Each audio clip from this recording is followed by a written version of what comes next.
खुली कचहरी मैंने मकसद तो उसमें बता दिया। वैसे तो हर दफ्तर खुला रहे और उसमें इंसाफ मिले तो वो खुली कचहरी है और यही चलना चाहिए। लेकिन फिर भी ये इंटरेक्शन सीनियर लेवल पे ज़रूरी होता है। किसी वजह से लोग पुलिस स्टेशन में नहीं अपनी बात कर सकते तो डीपीओ साहब आएँ या मैं बतौर आरपीओ आऊँ तो अपनी बात खुल के कर सकें, मकसद ये है। आज पहला मेरा सराय आलमगीर का विज़िट था आरपीओ का चार्ज लेने के बाद। ये एक सब डिवीज़न मेरी रहती थी। इससे पहले लाला मूसा मैं विज़िट करके जा चुका हूँ और जनरली तो अच्छा एक सैटिस्फैक्टरी लेवल रहा कि बड़ी शिकायत या हाई हैंडेडनेस की चीज़ें सामने नहीं आई। लाला मूसा में आई थी कुछ शिकायत, तो हम उनको इंक्वायर कर भी रहे हैं। आपने बिल्कुल ठीक कहा।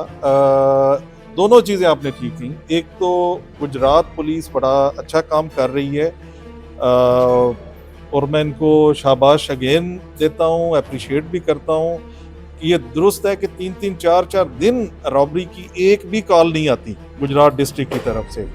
ये हमारे लिए, लोगों के लिए, जो पब्लिक, जो हमारे प्राइम क्लाइंट हैं, उन सब के लिए एक पॉइंट ऑफ सोलेस, इत्मीनान का बायस ये होना चाहिए और हमारे लिए ये अज़्म है कि हम इसको बरकरार रखें इसी तरह गिरफ्त। दूसरा, बिल्कुल हमारी ज़िम्मेदारी है रिसोर्सेज़ को ठीक करना। आपकी बात डीपीओ साहब ने भी सुन ली, मैं भी इसको चेक करता हूँ। हम जो अपने ये हमारे इल्म में है, कुछ कॉन्स्ट्रेंट्स आ जाती हैं लेकिन हम प्रायोरिटी पे इनको चीज़ों को ठीक करते हैं इंशाल्लाह जल्दी। और एक आदमी मैंने भी पॉइंट आउट किया था तो इसको हम हर सूरत में ठीक करते हैं। एक दो चीज़ है सर, यहाँ पर लोगों को पुलिस ट्रैक्टर सर्टिफिकेट के संबंध में मुश्किलात का सामना है, उस बारे में खिदमत मरकज़ में यहाँ पे है सर, अभी आपको चेक कराते हैं। खिदमत सदर सराय ठीक है। बहुत शिकायत है। क्या क्या किस किस्म की शिकायत है वो अभी ठीक करा दें। अर्ज़े कर रहे हैं कि वो चक्कर लगवाते हैं। अच्छा, ठीक है, ठीक है। अच्छा जी, खिदमत मरकज़ जो हमारा बड़ा एक कामयाब तजर्बा पंजाब पुलिस का है और आपकी तरफ से भी, आप सबकी तरफ से पजीराई भी अच्छी मिली। एट डोर स्टेप पहले डीपीओ ऑफिस को जा रहा है और वहाँ से साइन हो रहे हैं, तस्दीक हो रही है, बहुत दिन लगते थे। लेकिन अगर ये आइडिया है तो इसका मकसद यही है कि 24 घंटे में ये मिल जाना चाहिए और चक्कर नहीं लगने चाहिए। स्पेसिफिक कोई शिकायत है तो डीपीओ साहब को मैं कह रहा हूँ, सुन भी लिया उन्होंने कि इसको देखें, क्योंकि जनरली आइडिया तो यही है कि वो 24 घंटों में मुतलका पुलिस स्टेशन से चेक होके वो मिल जाना चाहिए। ये मैं देखता हूँ, बिल्कुल इसको इंश्योर करते हैं। हमने डिमांड के ऊपर लाला मूसा में भी खिदमत मरकज़ बना दी है, क्योंकि लाला मूसा के लोग या सराय आलमगीर इधर आते थे या गुजरात सिटी में जाते थे। वो 21,000 लोग पिछले साल मुख्तलिफ जगहों पे गए, तो आपका वो इशू तो नहीं है। यहाँ पे बना हुआ है, उसकी एफिशिएंसी और उसकी एम्बियंस को ना जी एक दफ़ा विज़िट करके फ्रेश करते हैं। खुली कचहरी का मकसद होता है आप शहरियों के मसाइल को भी हल करना और वहाँ पे मीडिया का दाखिला ममनू करना। मेरे ख्याल में जिला गुजरात में जो पुलिस है बहुत अच्छा काम कर रही है और आपको कैमरे का से अपना करना चाहिए और मीडिया को अलाउ ना करना। देखिए, अलाउ तो आप मेरे सामने इतने सारे। अच्छा, मैं समझ गया, मैं पॉइंट समझ, मैं आपको बताता हूँ। इससे बहुत छोटा सवाल है कि दो थाने हैं, थाना सिटी और सदर, दोनों में जो टेलीफोनिक बिल किया था अदायगी की वजह से वहाँ पर नेक्स्ट काटे गए, तो सिटी और सदर दोनों की आज इंस्पेक्शन है।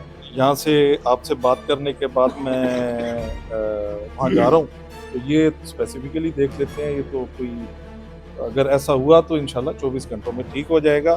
दूसरा, हर जगह ही मीडिया का दाखिला मना नहीं है, ना ही इंटरेक्शन, क्योंकि मैं खुद करता हूँ, हर खुली कचहरी के बाद मीडिया से गुफ्तगू होती है। सिर्फ मैं लाइव नहीं करने देता, उसकी रीज़न है और आप you would agree with me जब मैं आपको वजह बताऊंगा, क्योंकि हम लोगों के मसाइल सुन रहे हैं और उसमें ख़वातीन के मसाइल हैं, बच्चियों के मसाइल भी हो सकते हैं और फैमिली के इश्यूज़ भी होते हैं।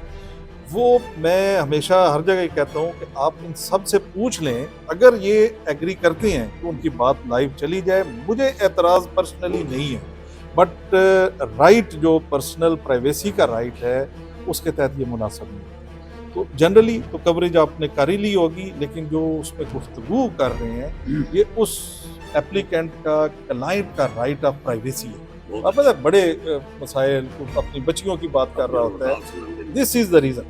किसी जगह पे भी मैं लाइव वो नहीं करने देता। ये सर आपने खवातीन के मसाइल की बात की है, तो इसी को लेकर आगे चलते हैं कि सराय आलमगीर में ट्रैफिक का एक बहुत बड़ा जो मसला है सामने आ रहा है। अब बात की जाए सराय आलमगीर का एक मशहूर चौक है खड़ा चौक, तो वहाँ के इर्द गिर्द तकरीबन government degree college, girls college और तकरीबन जो है वो 10 से ज़्यादा जो है वो स्कूल हैं।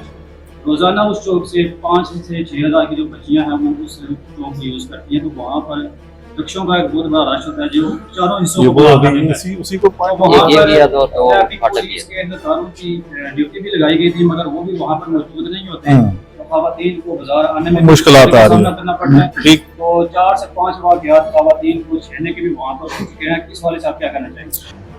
अभी आपकी इधर से ही जो हमारी कमेटी के मेंबर हैं उन्होंने इत्तेफाक से इसी तरफ ही इशारा किया है। एक ये चौक और एक और भी वो फाटक का बता के गए हैं, प्लस एक रिक्शों का कोई इलीगल स्टैंड का पॉइंट आउट हुआ है। आज इत्तेफाक से मैंने डिस्ट्रिक्ट ट्रैफिक ऑफिसर जो हैं, दिल्ली ट्रैफिक के सरबराह, उनको बुलाया हुआ है। जहाँ मैं अभी SDP ऑफिस में जा रहा हूँ, उनसे आपने भी अच्छा पॉइंट आउट हो गया। मैं और DPO साहब इसका कोई वर्किंग सोल्यूशन आज बात करके जाते हैं, ये करते हैं। बता देते हैं कि जो फाटक है मेन बाजार वाला, वहाँ पर रेलवे की जगह मौजूद है।